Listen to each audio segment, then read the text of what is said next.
ये साल खत्म होने को है और नए chief justice of India Suryakant को कुर्सी संभाले हुए अभी मुश्किल से ही 1 महीना हुआ है। लेकिन फॉर्मर सुप्रीम कोर्ट जज मदन बी लोकुर ने अपने एक पावरफुल और थोड़े अनसेटलिंग रिफ्लेक्शन में सीधा सवाल उठाते हुए पूछा है कि अगले 15 महीने चीफ जस्टिस ऑफ इंडिया के लिए कैसे होने वाले हैं। सिर्फ यही नहीं, उन्होंने अपनी ऑब्जर्वेशन में यूनियन गवर्नमेंट को भी टारगेट किया है जुडिशरी के फंक्शंस के साथ इंटरफेयर करने के लिए। दर्शकों, नए chief justice of India Suryakant के लिए पहला महीना सिंबॉलिक होता है, लेकिन डिसाइसिव नहीं। असल टेस्ट उसके बाद शुरू होता है जब इंस्टीट्यूशन के पुराने स्ट्रक्चरल फॉल्ट लाइन सामने आने लगते हैं। फॉर्मर सुप्रीम कोर्ट जज जस्टिस मदन बी लोकुर अपने रीसेंट आर्टिकल में प्रिसाइजली इसी मूवमेंट को मार्क करते हैं। उनके मुताबिक इंडियन जस्टिस डिलीवरी सिस्टम आज सिर्फ प्रेशर में नहीं है, बल्कि एक ऐसे स्टेज पर आ पहुंचा है जहां सरफेस लेवल सॉल्यूशंस अब काम नहीं करेंगे। अगर अगले 15 महीनों में कोर इंस्टीट्यूशनल रिफॉर्म्स पर क्लियर डायरेक्शन नहीं दी गई तो न्याय, इंसाफ और रूल ऑफ लॉ सिर्फ कॉन्स्टिट्यूशनल वोकैबुलरी तक सीमित रह सकते हैं। जस्टिस लोकुर का असेसमेंट इसीलिए भी सिग्निफिकेंट है क्योंकि ये एक इंसाइडर का डायग्नोसिस है, किसी एक्टिविस्ट या क्रिटिक का नहीं, बल्कि एक ऐसे जज की वार्निंग जो सिस्टम को अंदर से देख चुका है। जस्टिस लोकुर का सबसे पहला कंसर्न है चीफ जस्टिस अपॉइंटमेंट और जजेस ट्रांसफर्स। वो बिना किसी एम्बिगुइटी के कहते हैं कि outside state chief justice appoint करने का लॉजिक अब ऑब्सोलीट हो चुका है। अगर कोलिजियम सिस्टम का पर्पस बायस और फेवरेटिज्म को मिनिमाइज करना था तो वो काफी हद तक अचीव हो चुका है। ऐसे में एक जज को अपने पेरेंट हाई कोर्ट का चीफ जस्टिस बनाने से रोकना और उसे एक अनफेमिलियर इंस्टीट्यूशन में भेजना गवर्नेंस के पर्सपेक्टिव से भी क्वेश्चनेबल है। ट्रांसफर्स पर जस्टिस लोकुर और भी ज्यादा क्रिटिकल हो जाते हैं। वो सीधा पूछते हैं, क्या कोई एम्पिरिकल एविडेंस है जो ये दिखाता हो कि ट्रांसफर के बाद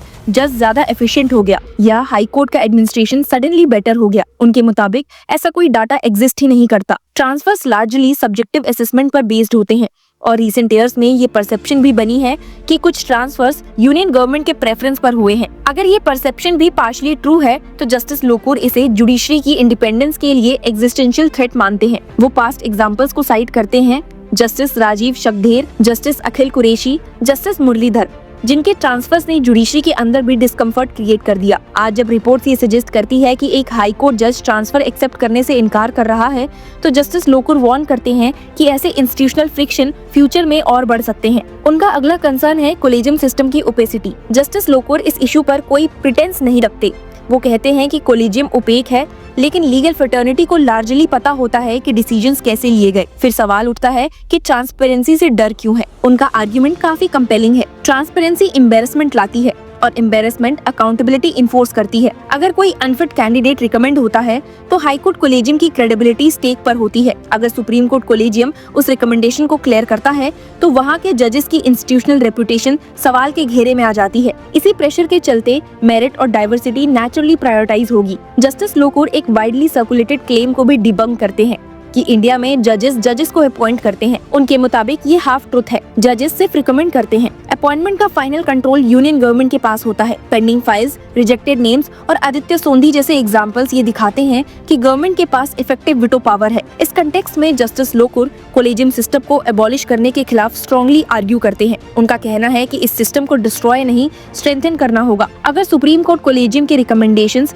बिना एक्सप्लेनेशन इंडेफिनिटली पेंडिंग रह सकते हैं तो कोलेजियम एक लेम डक बन जाता है। सौरभ कृपाल का केस उनके आर्गुमेंट का लिविंग एग्जांपल है। अगर ये ट्रेजेक्टरी कंटिन्यू हुई तो जुडिशरी की इंडिपेंडेंस एक फ्रेजाइल स्ट्रक्चर बन जाएगी। अब जिस थर्ड नैरेटिव को जस्टिस लोकुर चैलेंज करते हैं उसमें जस्टिस डिलीवरी के करंट इश्यूज को सिर्फ चैलेंजेस कहा जाता है। पेंडेंसी, वैकेंसीज, डिलेस, ये सब उनके मुताबिक असल प्रॉब्लम नहीं है, बल्कि एक डीपर इंस्टीट्यूशनल क्राइसिस के सिम्टम्स है। उनका स्टार्क ऑब्जर्वेशन है कि आज का जस्टिस डिलीवरी सिस्टम वेंटिलेटर पर है, फॉर्मली फंक्शनल लेकिन अपने इनहेरेंट कैपेसिटी पर ऑपरेट नहीं कर रहा। कुछ लोग इमरजेंसी के दौरान सुप्रीम कोर्ट के कोलैप्स और उसके बाद के रिवाइवल को एग्जाम्पल के तौर पर साइट करते हैं, ये कहने के लिए कि सिस्टम अपने आप ठीक हो जाता है। लेकिन जस्टिस लोकुर इस ऑप्टिमिज्म को कॉशन के साथ देखते हैं। वो याद दिलाते हैं कि इमरजेंसी के दौरान सुप्रीम कोर्ट ने जब सरेंडर किया तब 11 में से 9 हाई कोर्ट्स ने कॉन्स्टिट्यूशन के साथ खड़े रहने के साहस दिखाया। इसीलिए अगर आज भी किसी इंस्टीट्यूशनल रिवाइवल की बात की जा सकती है तो उसका सेंटर हाई कोर्ट्स ही होंगे। इसी कंटेक्स्ट में जस्टिस लोकुर